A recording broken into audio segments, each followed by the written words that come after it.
Lovely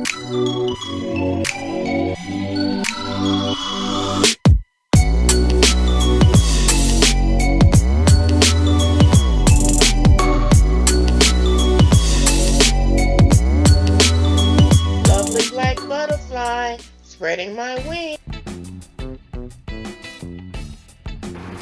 This is my braided tunnel cinnamon raisin bread. I'm going to put the full recipe in the description box.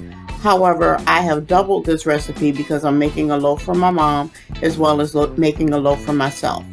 So after adding approximately a half a cup of granulated sugar, I'm going to add a tablespoon or teaspoon of salt. I wanted to mix the salt and sugar together so that the salt does not come in contact with the yeast, because salt will kill yeast.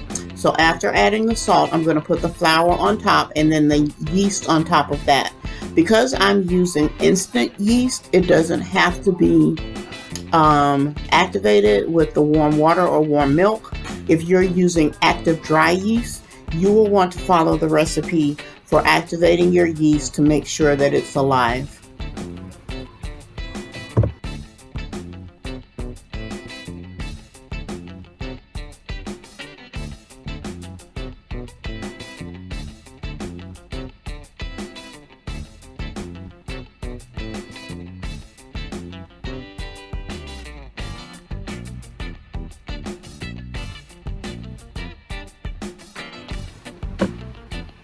I have warmed a cup and a half of milk to approximately 110 to 120 degrees because I'm using, again, instant yeast. To the milk, I added 3 tablespoons of canola oil and 2 eggs. And now, after adding it to my milk or to my flour, I'm going to mix it well until it's all well blended.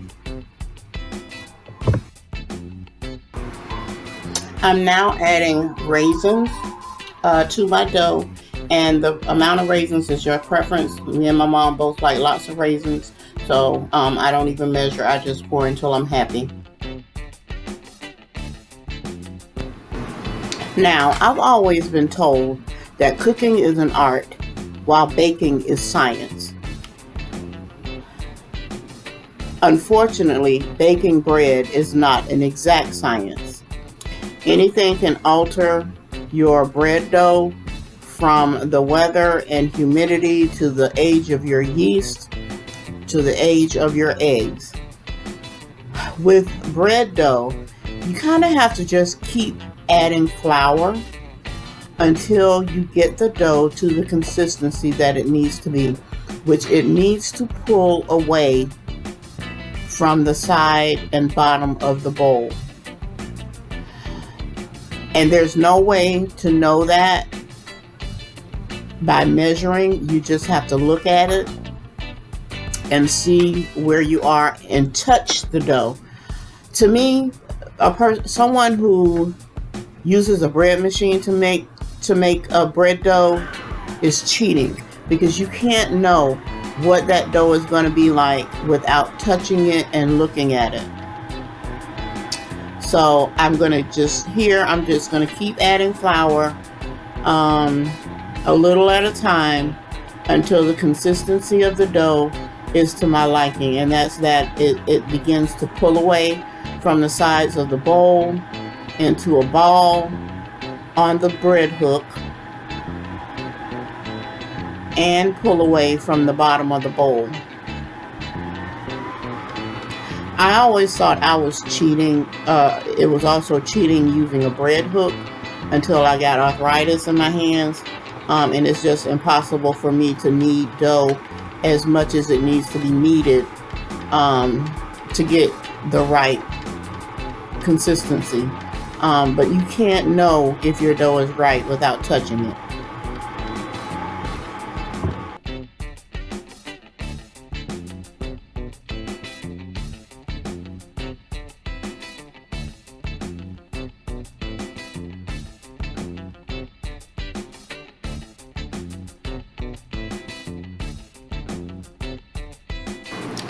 While the dough is still sticky, it easily pulls away from the side of the bowl and from the bottom of the bowl.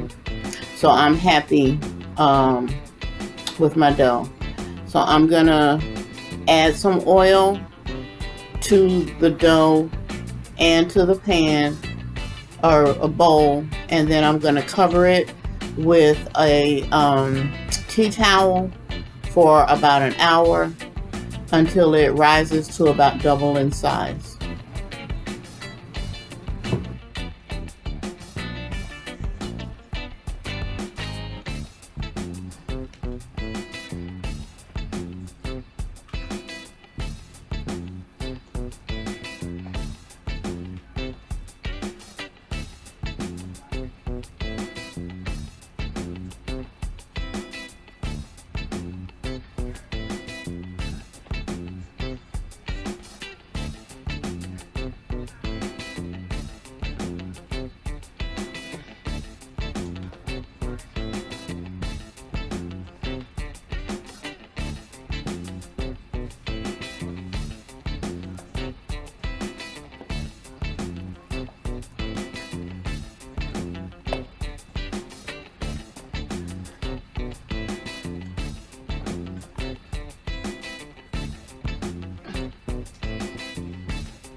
As you can see, the dough has doubled in size, and I gave it a good punch so that we can deflate some of the air.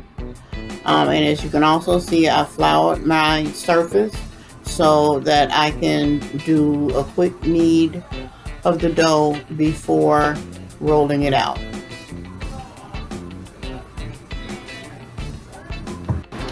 And as I stated before, I did double this recipe, so I'm splitting the dough in half as much as possible without having a scale, so that I can make the one loaf for my mom and the other loaf for me.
After rolling out the dough to the desired shape and size, I'm now going to cut the dough into strips. I started out at first cutting it into 3 equal or as close to equal as possible strips, but then at the last minute I decided instead of doing a single braid, I was going to do a double braid. So I actually ended up cutting the dough into 6 strips.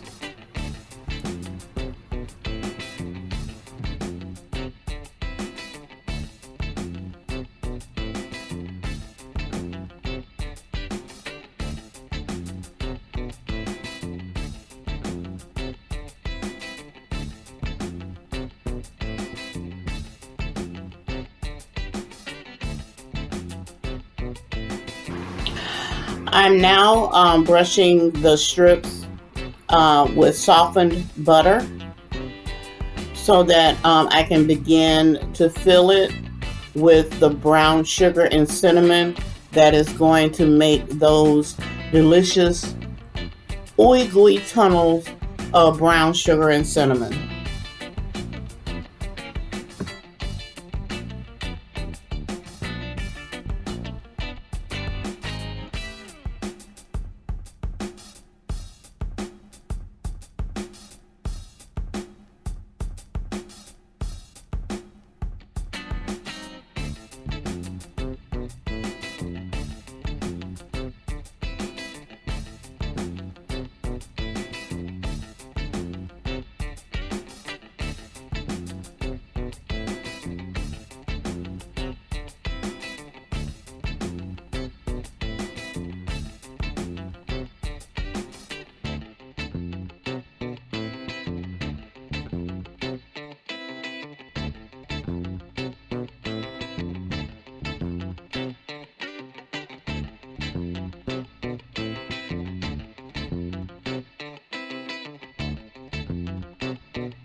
I found that the best method of filling the tunnels is with just taking the spoon and just spooning it on.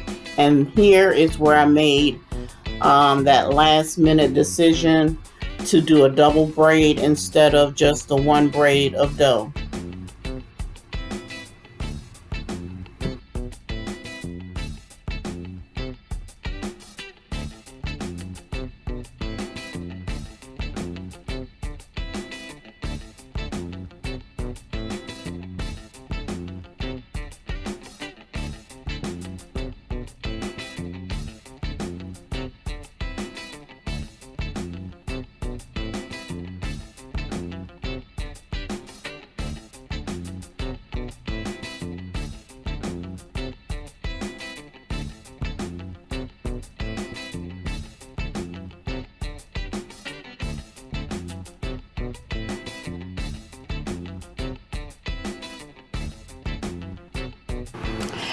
After filling the strips with the cinnamon and sugar, you want to pinch the sides together so that the cinnamon and sugar stays in those tunnels.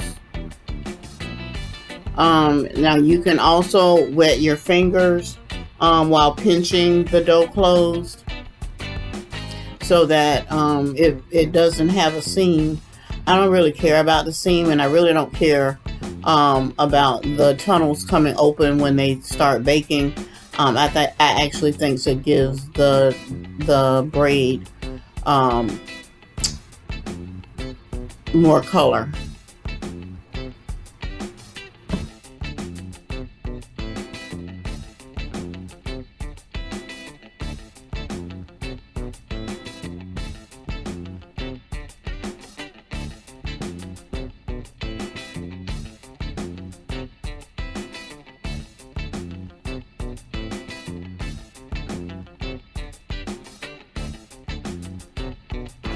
After closing the last tunnel, I'm going to pinch the ends together, and I'm going to braid the 3 pieces together just as if I'm braiding a strand of hair before I go ahead and start on the next tunnel or the next braid.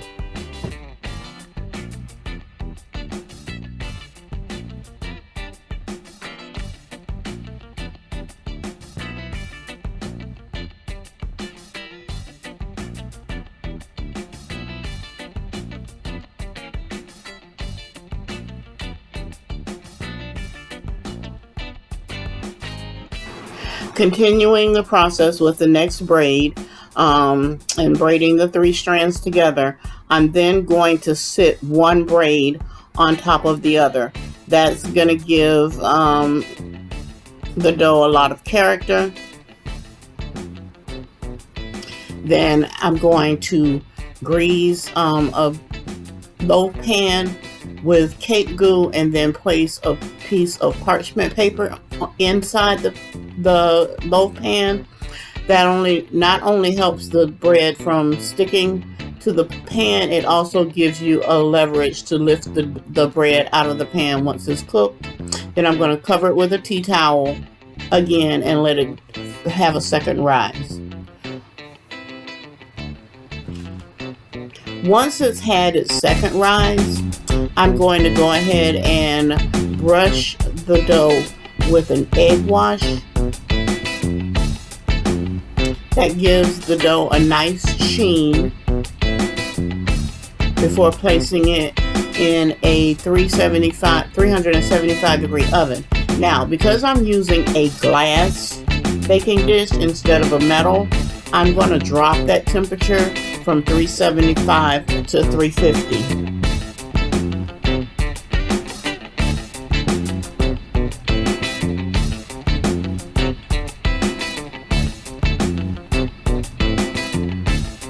And there you have it, the double braided